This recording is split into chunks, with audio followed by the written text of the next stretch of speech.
A rock sitting in the middle of San Francisco Bay. At just over a mile from shore, you can see it from the waterfront. On foggy mornings, it disappears entirely into the gray as if the bay is trying to swallow it whole. Alcatraz. And for reasons that stretch back centuries before a single brick was ever laid, the people who knew this place best refused to go near it. To the indigenous people of the San Francisco Bay Area, it was a place of malevolent spirits. A place where evil lived in the stone itself. When tribal members violated the laws of their people, banishment to the island was considered one of the harshest punishments imaginable, not because of the cold, not because of the isolation, but because of what they believed lived there. That belief never went away. The rock simply changed tenants. Decades later, the United States Army recognized the island's value as a strategic fortification. Isolated and surrounded by punishing currents and near-freezing water, difficult to approach by sea, it was the perfect place to put people you never wanted to see again. By the late 1850s, the U.S. Army had begun holding military prisoners there.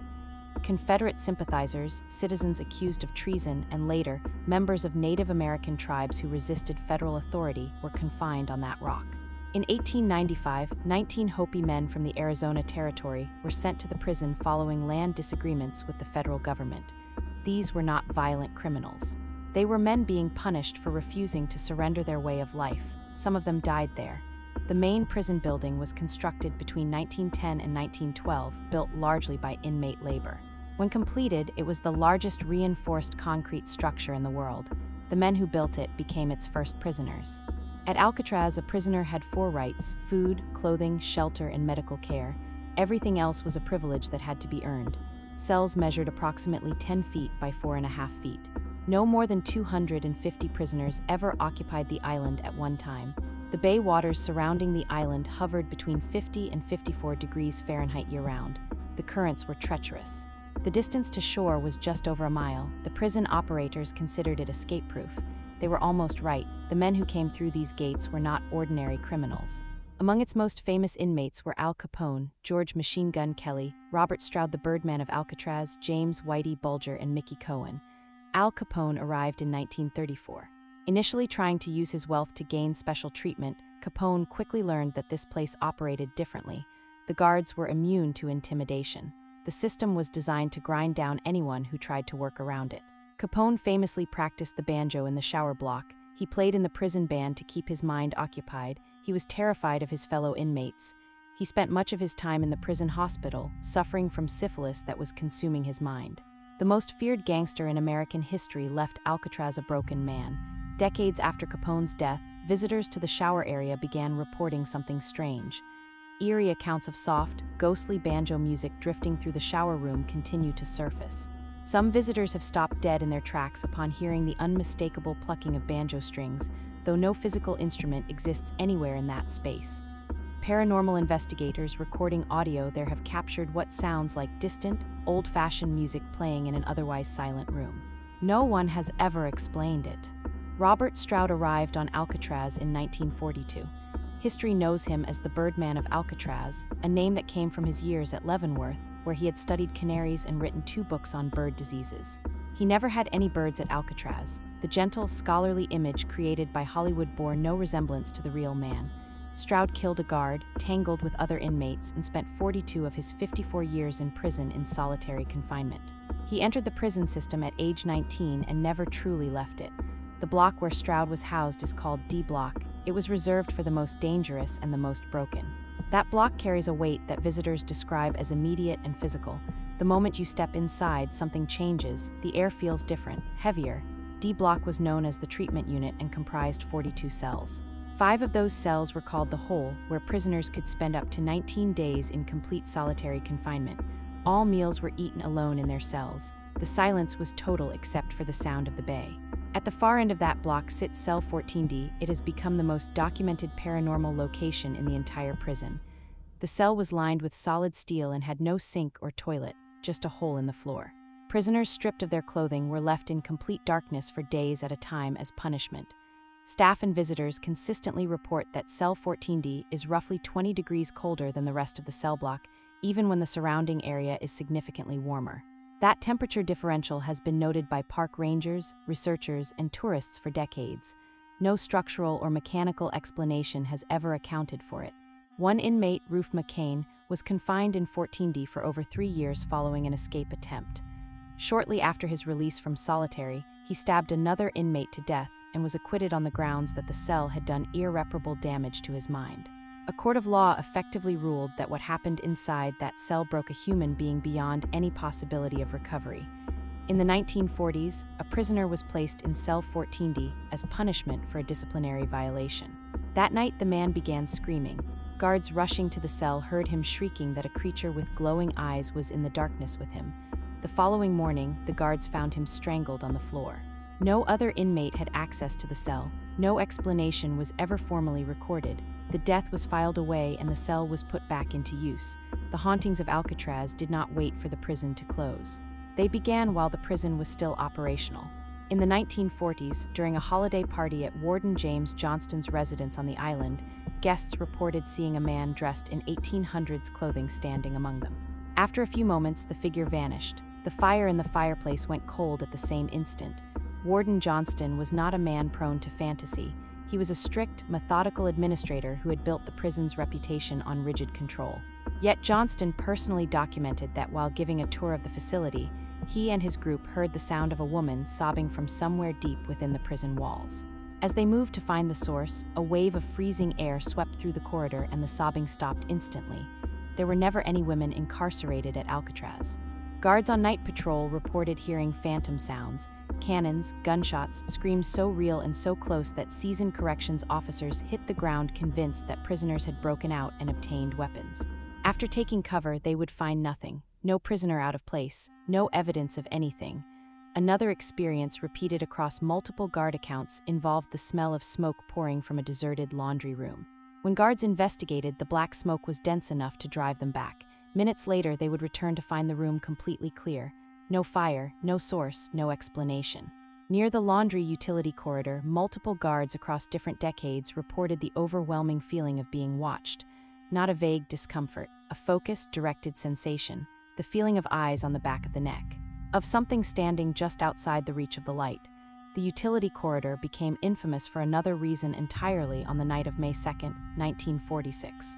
That night, prisoners Bernard Coy, Joseph Kretzer, and Marvin Hubbard launched what became known as the Battle of Alcatraz. Coy had spent months studying the guard movements near the gun gallery. He had deliberately starved himself to reduce his body size enough to squeeze through the bars. He made it into the gallery, overpowered the guard inside, and obtained rifles and a pistol. He, Kretzer, and Hubbard seized control of a cell block and took 9 officers hostage. The plan fell apart when a single cell key could not be located. Without it, the door to the recreation yard could not be opened. They were trapped inside the institution with armed guards mobilizing above them. Kretzer, realizing the escape was over, walked to the cells where the hostage officers were being held and shot each one. 2 officers died. Several others were critically wounded. The United States Marines were called in. For 2 days, a full military assault was conducted on a federal prison on American soil.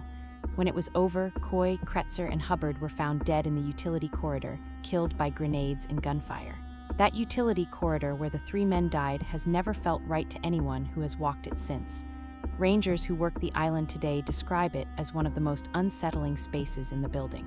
The silence there is different from the silence in the rest of the prison. It's a silence that presses in a way that makes it feel physical. The prison officially closed on March 21, 1963. Attorney General Robert Kennedy ordered the closure citing deteriorating infrastructure and the excessive cost of operating a prison on an island where every supply had to be shipped in by boat. The cost per inmate at Alcatraz was more than 3 times that of any other federal facility. The last 27 prisoners were transferred to other institutions. The guards packed their belongings and left. The island was abandoned. It did not stay quiet. In 1969, a group of Native American activists calling themselves Indians of all tribes occupied the island, citing an 1868 treaty that granted Native Americans the right to claim unused federal land. They held the island for 19 months in one of the most significant acts of Native American civil rights protest in American history. During the occupation, several members of the group reported deeply disturbing experiences. Voices in empty buildings, figures moving in corridors that had been confirmed empty, a persistent sensation of hostility radiating from certain parts of the cell block. Some members of the occupation refused to enter certain areas of the prison after dark, regardless of the circumstances.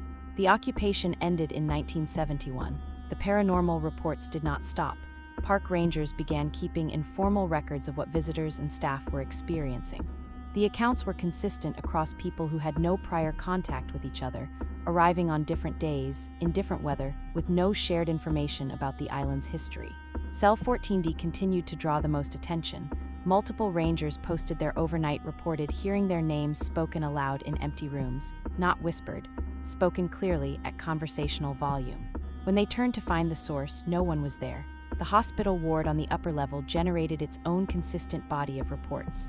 The ward was where Al Capone spent much of his final years on the island, his mind deteriorating from the late stages of syphilis.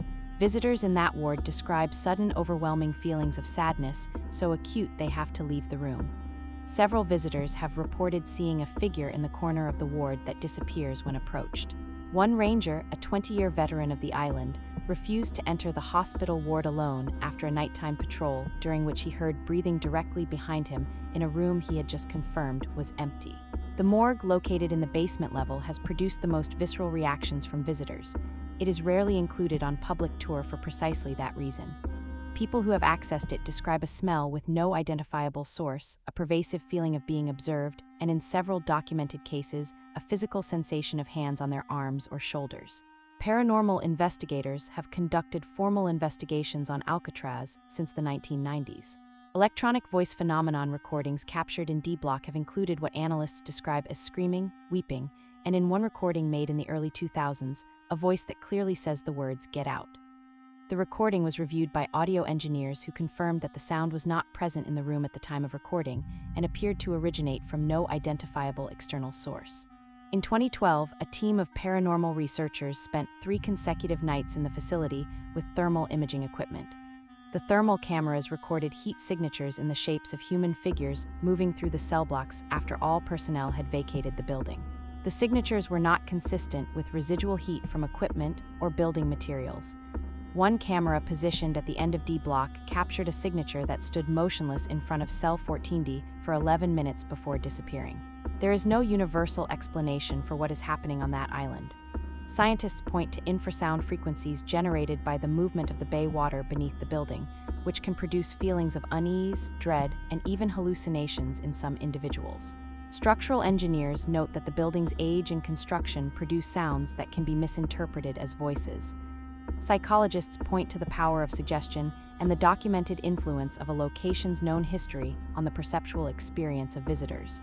All of those explanations account for some of what has been reported at Alcatraz.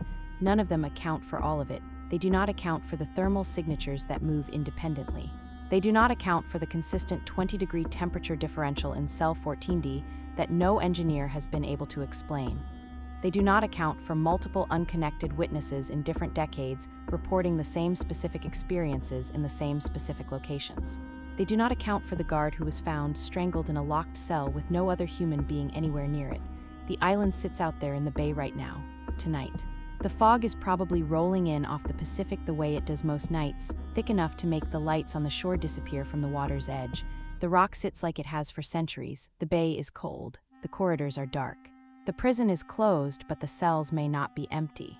Subscribe to Paranormal Depths for the strangest and most compelling cases from around the world.